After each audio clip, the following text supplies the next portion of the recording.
Greetings and welcome to the Reparenting Daily podcast. In this podcast, we'll dive deep into reparenting, exploring all of the tools and resources that you'll need to help you along your journey. This podcast is divided into 3 sections. The first is a daily reading. The second is a discussion of the reading followed by suggested journal prompts. And the last section is a peaceful meditation for closing.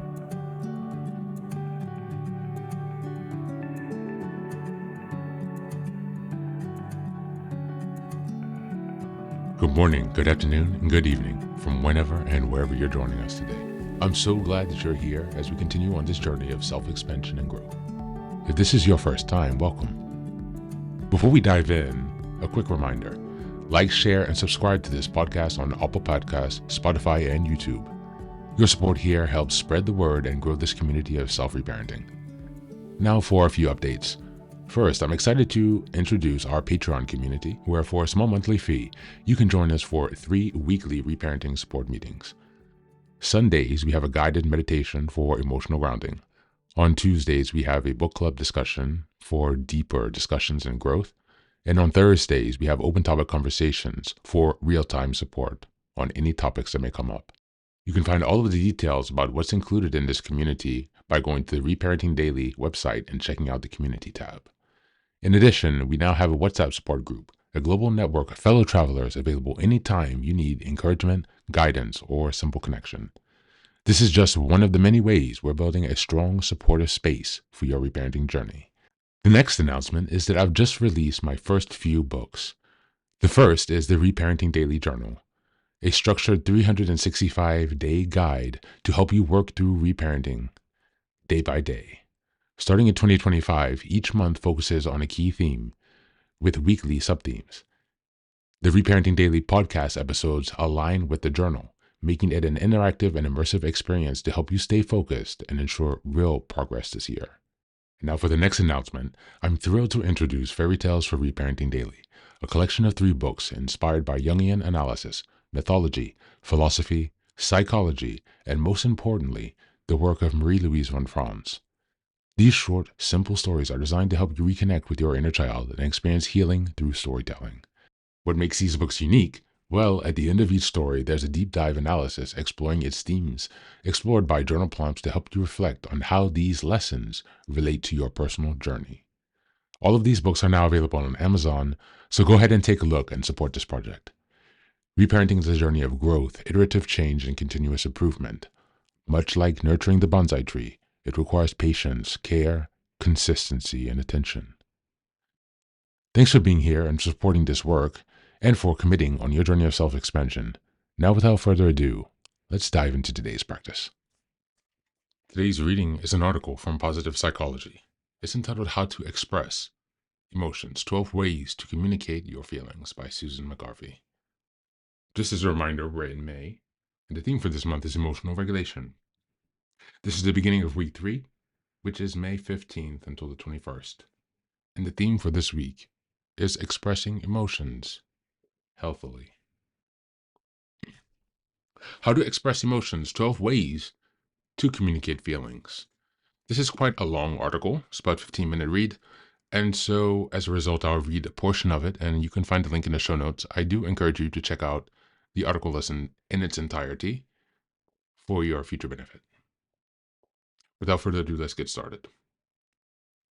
Emotions are an integral part of being human. They guide our actions and interactions, influence our decisions, and shape our sense of self. However, expressing emotions can often feel overwhelming or fraught with uncertainty. In my practice, I've witnessed how difficult it is for clients who struggle to express their emotions effectively. It can cause challenges in so many parts of their work and their lives, such as work, relationships, self-worth, and so much more. This article explores ways to communicate feelings effectively, blending subtle practices that nurture emotional clarity and cultivate healthy relationships.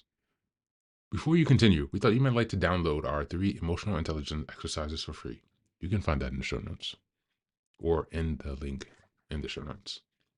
These science-based exercises will help you enhance your ability to understand and work with your emotions, and will also give you the tools to foster emotional intelligence of your own clients, students, and employees.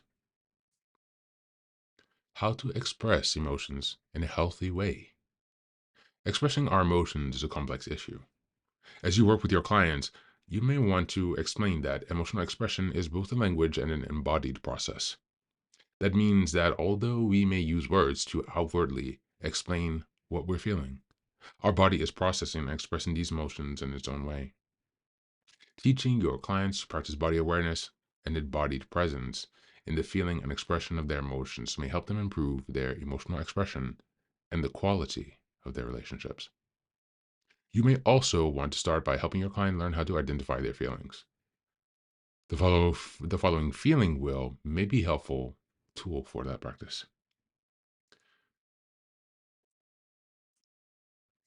I will skip over the section of the reading wheel. You can check out that visual diagram there.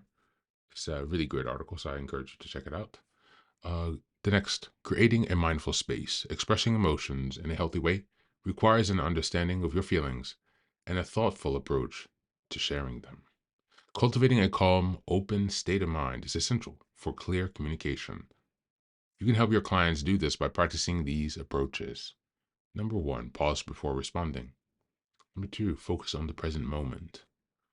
Number three, use I statements. And number four, practicing gentleness.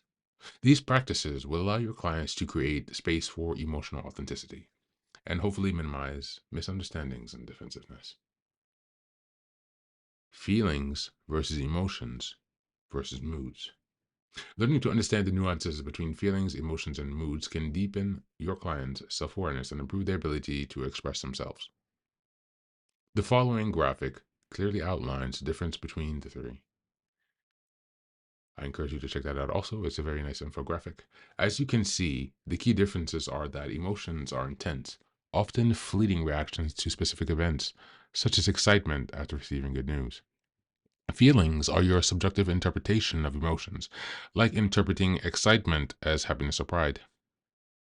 Moods are more generalized states, like feeling low or buoyant throughout the day. How to become more expressive.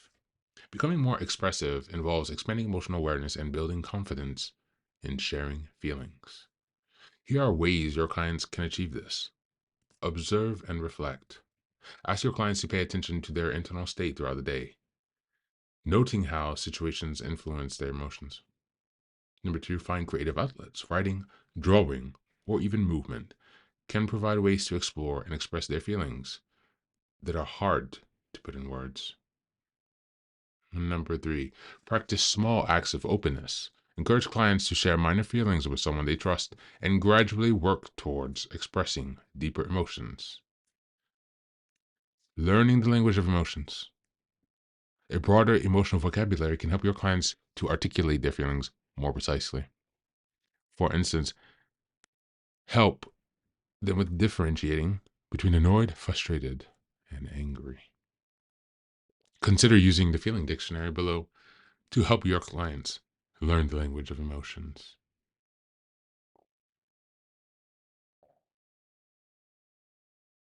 Over time, these practices will help clients feel more comfortable and authentic when communicating their emotions. How to express emotions in difficult situations. So, what happens when you and your client are doing all the right things and still feels that they are not being seen, heard, or understood? In these situations, they'll require even more care and clarity to ensure their message is both heard and respected. Here are some steps that may be helpful. Pause and ground. Before responding, take a moment to breathe and deeply center yourself. This helps you approach the conversation with a calm, collected mindset. Number two, name feelings clearly. Use specific language to articulate how you feel. For example, instead of saying, "You're ignoring me," try, "I feel unacknowledged when my concerns aren't addressed." Number three, set boundaries respectfully. If the conversation becomes dismissive or unproductive, calmly express your limits. "I value this discussion, but I'd like us to revisit it when we both can approach it more calmly." And number four, seek to understand, not just to be heard. Difficult situations often improve when both sides feel understood. Ask open ended questions like, "Can you help me understand your perspective?" while also sharing your own.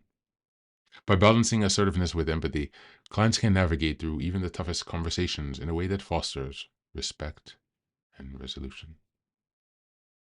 Thanks for being here. That is a reading today. We've only read not even half, so I do encourage you to check out this very excellent article that is full with plenty of resources that you can actually put into action and get started today. Cheers.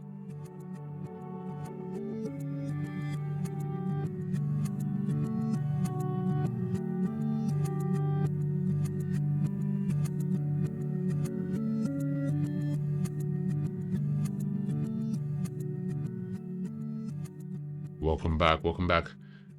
This reading on expressing emotions deeply supports this week's theme of expressing emotions healthily by providing a compassionate, structured framework for emotional expression. This article emphasizes that emotions are not just a mental phenomena, but actually embodied experiences. They are felt physically, interpreted subjectively, and often difficult to articulate. Tools like the feeling wheel and practices like using I statements and cultivating body awareness help bridge the gap between internal emotion and external expression. This approach not only helps reduce misunderstandings in relationship, but fosters self-acceptance and clarity, especially for those who grew up in emotionally repressive or chaotic environments. The reading also distinguishes between emotions, feelings, and moods, which help build nuanced emotional vocabulary. This granularity is essential for emotional intelligence because it allows for more precise self-expression and deregulation. Additionally, the encouragement to practice healthy emotional expression gently, creatively, and gradually through journaling, art, or shared experiences makes the work of emotional development accessible and sustainable. Unfortunately, ultimately, this reading affirms that healthy expression of emotion is a learnable skill, vital to building trust, deepening self-awareness, and cultivating resilient relationships. It transforms emotional release from something feared or avoided into something empowering and liberating. As we go into the journal prompts for today, number 1, what are the 3 emotions I experienced today and how did I feel them in my body? Could I name them clearly or did they feel vague or overwhelming? Number 2, what is one emotion I found difficult to express with others, and what thoughts or fears come up when I imagine sharing it openly? And number 3, how can I begin practicing emotional expression in small, safe ways, either through journaling, talking to someone I trust, or using creative outlets? Thanks for being here. As always, take care of yourself and please do be well.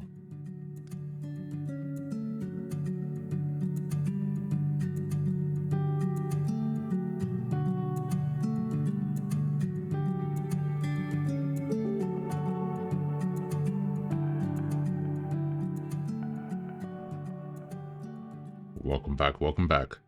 Now, this is the third and final section of the daily podcast. This is your silent meditation. Please go ahead and find a space where you can be comfortable and undisturbed, where you can relax and spend some time with yourself for this 10-minute silent meditation. You can choose to be sitting, standing, lying down, or in whatever position makes you comfortable today. Take a moment to simply be with yourself.